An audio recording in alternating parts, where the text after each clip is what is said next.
Hey everyone, welcome back. Ready for another deep dive? Always. Awesome. So, this time we're looking at something pretty groundbreaking. Have you seen this Sora system card from OpenAI? Oh, yeah, just came out yesterday, right? December 9th. Yep, December 9th, 2024. And it's all about Sora, their new text-to-video AI model. The things this thing can do. It's pretty mind-blowing. It's wild. Generating videos from text prompts up to 1080p resolution, 20 seconds long. I mean, we've seen image generation take off, but video, this is a whole new level. Right. And they're talking about enhancing existing images, all sorts of creative possibilities. So where do we even begin with this? I figured we should, start with the system art itself, kind of break it down section by section. Sounds good to me. Okay, so the model overview. What jumps out at you there? Well, right off the bat, they talk about how Sora builds on the tech behind DALL-E and GPT. Makes sense. I mean, DALL-E revolutionized how we think about image generation from text, and GPT, well, that's been a game changer for everything text-based. Exactly, and now they're bringing that power to video. But how? I mean, it's one thing to generate a static image, but video adds a whole other dimension of complexity. Totally. And that's where the technical details section comes in. They get into the nitty-gritty of how Sora actually works. Lay it on me. So it uses something called the diffusion model, which is kind of like, imagine starting with a video that's just pure visual noise, completely random. Okay, I'm picturing that like TV static, but in motion. Exactly. And then, step by step, the model refines that noise, gradually transforming it into a coherent video based on the text prompt you've given it. That's pretty amazing. So it's like watching a blurry image slowly come into focus, but for a whole video. That's a great way to put it. And then there's this concept of foresight. It's mentioned in the same section. Oh yeah, foresight.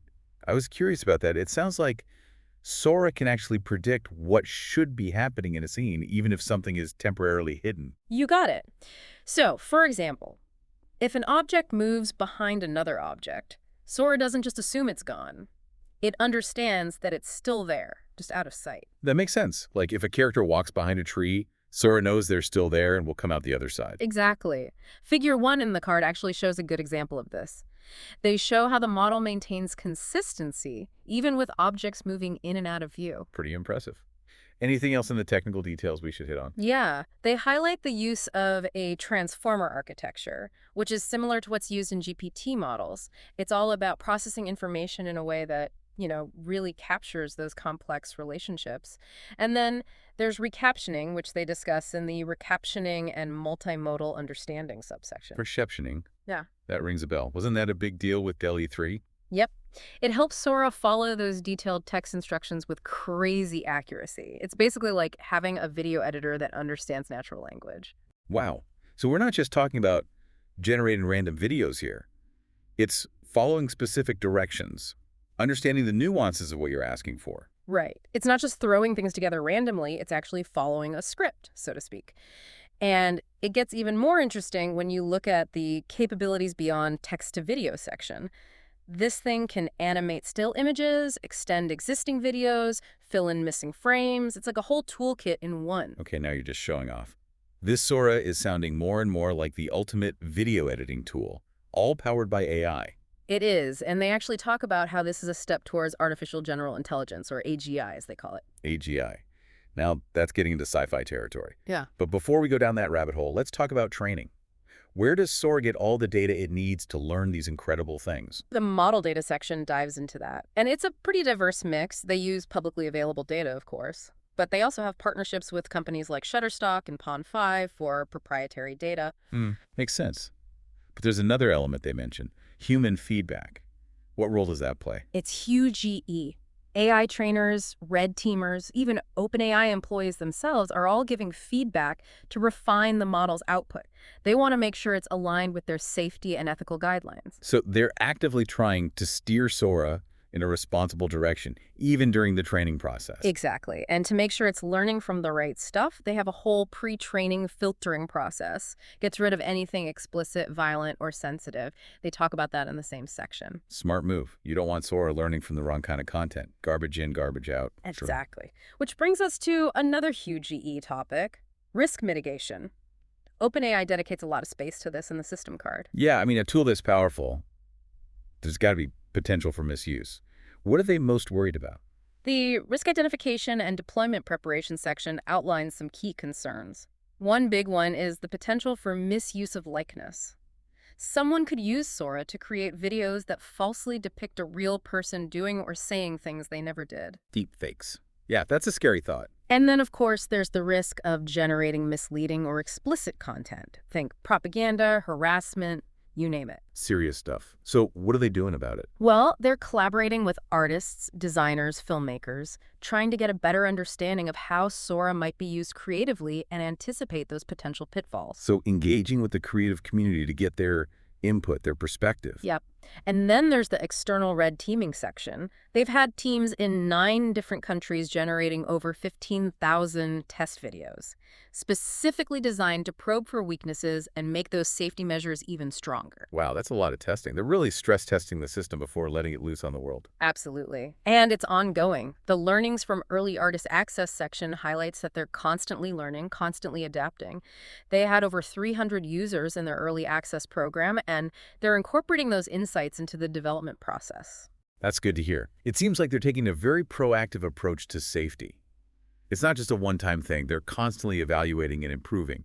But what about the safeguards built into Sora itself? That's where their mitigation stack comes in. A whole layered system of protection to prevent misuse. Okay, break down this mitigation stack for me. What are the key pieces? 3 main categories. First, you have system and model mitigations. These are like the algorithmic safeguards built into Sora itself. So the stuff that's working behind the scenes constantly to stop harmful content from even being generated. Exactly. One example is the multi-modal moderation classifier. It analyzes the text, the image, the video, both inputs and outputs, to catch anything that violates their usage policies. It's like a super-powered bouncer at the door, making sure only the good stuff gets through. Love that analogy. Then they have custom LLM filtering, which uses, you guessed it, another GPT model for more targeted moderation.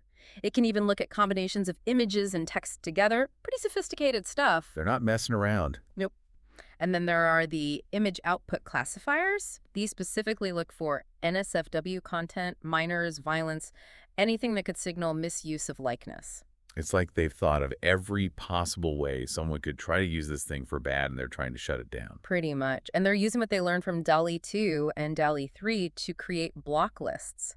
These are lists of words and phrases that are automatically blocked from being used in prompts. Smart. Learn from the past, prevent future problems. Exactly. Now, beyond all that tech stuff, we've got the second category, product policies. So now we're talking about the rules, the guidelines, Yeah. what users have to agree to before they can even touch Sora. Right. So for starters, you have to be 18 or older to access Sora. They spell that out clearly in Appendix A. And all the content that appears in the Explorer and featured feeds is actively moderated. They're really setting clear boundaries. What else falls under these product policies? They have a whole list of things you can't do, laid out in the product policy subsection. Unauthorized use of someone's likeness, depicting real minors, illegal content, IP infringement, all no-goes. Trying to keep it clean and responsible. Totally. But rules are only good if they're enforced, and that's where the third category of the mitigation stack comes in, reporting and enforcement. Okay, how do they make sure people are playing by the rules? Multiple ways. They let users report any videos they think violate the guidelines. They also have systems in place for active monitoring, using both automation and human review. So they're not just passively waiting for problems to pop up, they're actively looking for them. Yep. And they're not afraid to crack down on violators. Content can be removed, users can be penalized, or even lose access to Sora entirely. Sounds like they're serious about this. Okay, so we've got this overall mitigation stack, but let's get specific. Starting with, well, the big one, child safety. This has got to be a top priority. Absolutely. And they go deep on this in the child safety section. Multiple layers of protection. Such as? What are they doing specifically? They're using different input classifiers to detect and filter anything that might be harmful to children. For example, they've integrated Thorn's Safer tool, which can identify and report known CSAM, child sexual abuse material. And they're also using Thorn's CSAM classifier to detect potentially new, unhashed CSAM. So leveraging existing technology, adding to their own systems. Exactly. Plus, they've developed their own classifier that can analyze both text and images to figure out if they involve someone under 18. So if you try to upload a photo or write a prompt that suggests a minor is involved, boom, red flag. You got it. And they even have a table in that section, Table 1, that shows how well their under 18 classifier works. Pretty impressive results, actually. But it's not just about the input, it's also about the videos that Sora generates. Right, got to make sure the output is safe, too. For sure. They're using their multi-modal moderation classifier along with Dolly's image classifier to span for child safety violations in the output videos.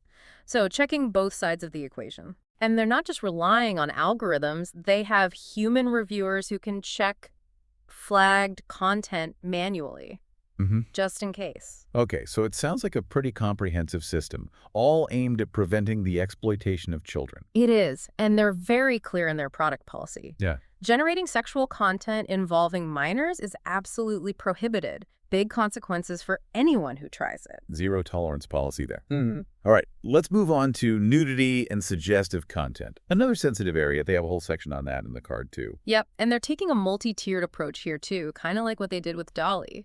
So break it down for me. What are the specific measures they're using? Prompt transformations, image output classifiers, block lists, the whole shebang, all designed to keep things age-appropriate. And I noticed they're stricter with image uploads compared to text prompts. Absolutely. They're being extra cautious with visual content, which makes sense. Yeah. And they're even doing additional filtering on the videos that appear in the Explore section, just to make sure everything's family-friendly. Okay, so it's about finding that balance between creative freedom and responsible moderation. Exactly. And they're being transparent about how well their system works. They even include Table 2 in the card, showing the accuracy of their nudity and suggestive content filters. Good to see that level of transparency. Now, let's talk deceptive content. That's a big one. Huge. And the card breaks this down into several subcategories, starting with likeness misuse and harmful deepfakes, which we touched on earlier. Yeah, using Sora to create videos that make it look like a real person is doing or saying something they never did. That's got to be a major concern. It is, and they've implemented a likeness misuse filter specifically to cache prompts that target real individuals in harmful or misleading ways. So trying to put the brakes on deepfakes. Exactly. Plus, they're using what they call general prompt transformations to reduce the chance of accidentally generating someone's likeness just because their name is in the prompt. Trying to cover all the bases, intentional or not. That makes sense. It's not just about catching the bad guys. It's also about preventing unintended consequences. Now, they also talk about deceptive content related to elections. Right. They're really trying to stay ahead of the curve here. Their classifiers are trained to spot prompts and outputs that involve fraudulent or illegal activity related to elections. So trying to prevent Sora from being used to spread misinformation or interfere with democratic processes. Precisely. And then there's the whole issue of context.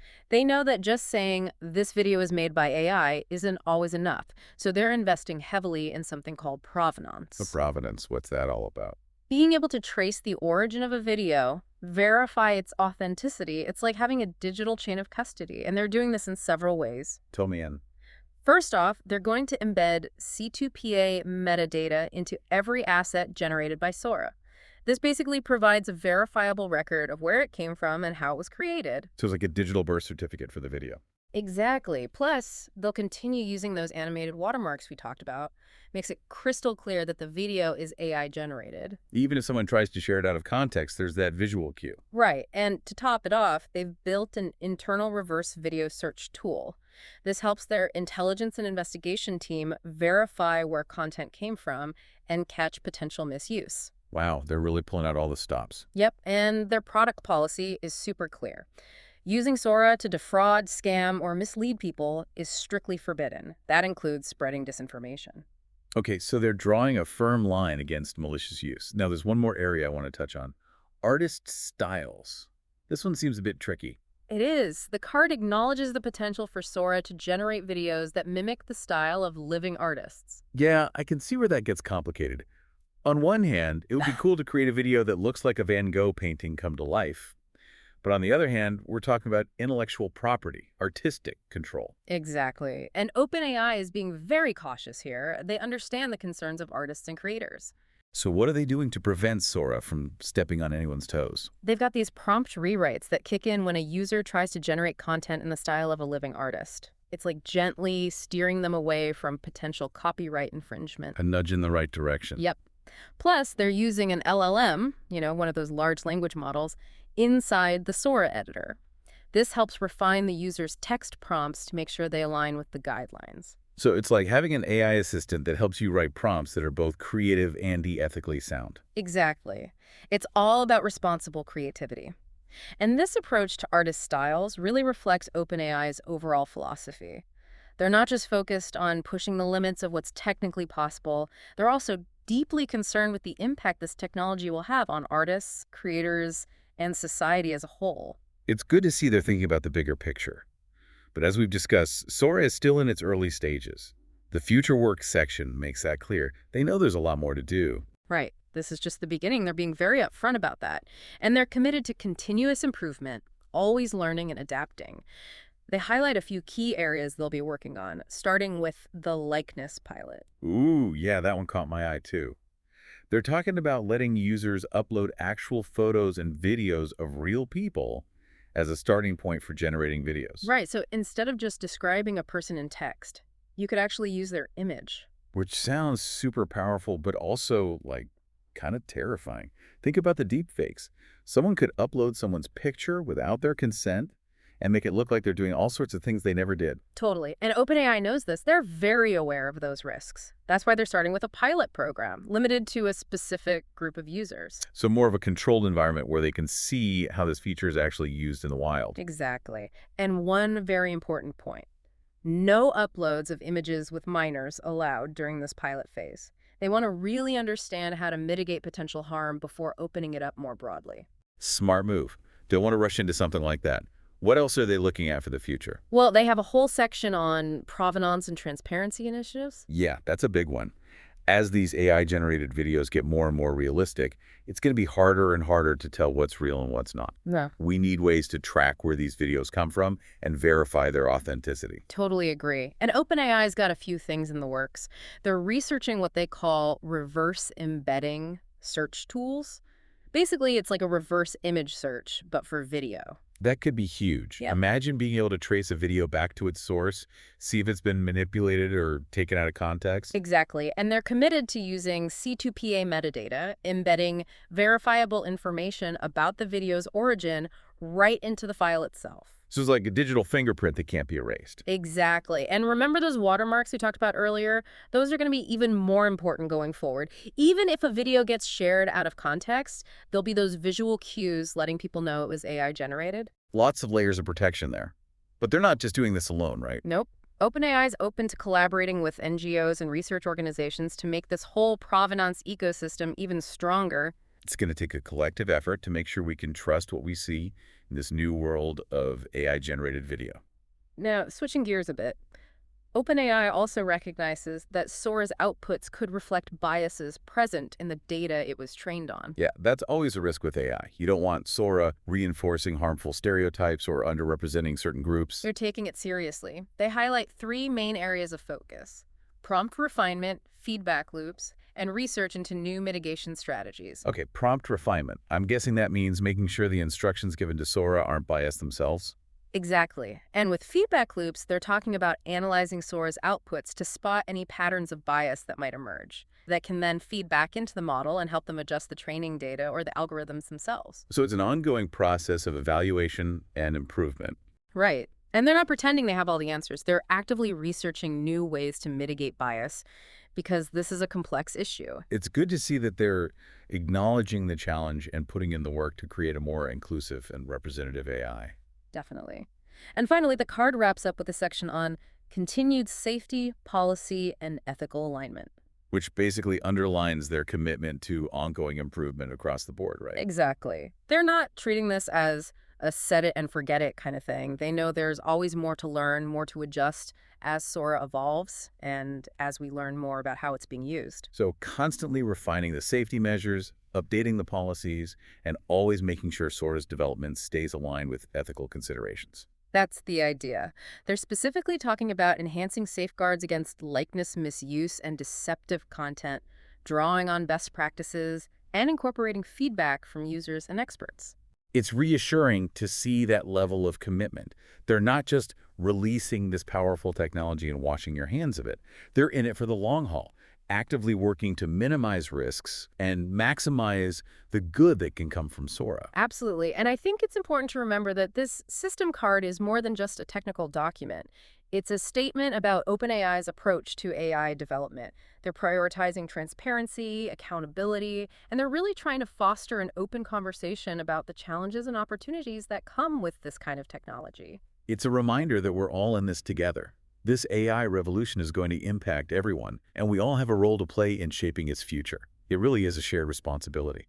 But circling back to the card itself for a moment, I was struck by how much credit they give to others in the acknowledgement section. Yeah, they really highlight all the people who contributed to Sora's development. It's not just the OpenAI team, they've got a whole ecosystem of collaborators. They specifically thank the alpha testers and the expert red teamers, recognizing their role in making Sora safer and more robust. And it's interesting that they explicitly state that participating in the testing process doesn't mean those people endorse OpenAI's deployment plans or their policies. Right. They're encouraging independent thought, even from the folks who help them build the system. Exactly. They're not just looking for pats on the back. They want constructive criticism, diverse perspectives. It all feeds into making Sora better. It shows a real commitment to open dialogue, which I appreciate. Totally agree. OpenAI clearly gets that responsible AI development isn't a solo mission. It's got to be a collaborative effort. Well said. So I think we've covered a lot of ground today. Yeah. From the nuts and bolts of how Sora works to the safety measures, the ethical considerations, and the plans for the future. What a fascinating deep dive this has been. It really has. Yeah. Sora represents a huge leap forward, and I'm excited but also a bit cautious to see where it goes from here. Yeah, it's a powerful tool, no doubt. Incredible potential for creativity, innovation, but we got to keep those ethical considerations front and center. Absolutely. OpenAI's focus on transparency, safety, collaboration, that gives me hope. They're setting a good example for the whole field. I couldn't agree more. To everyone listening, I highly recommend checking out the Sora system card for yourselves.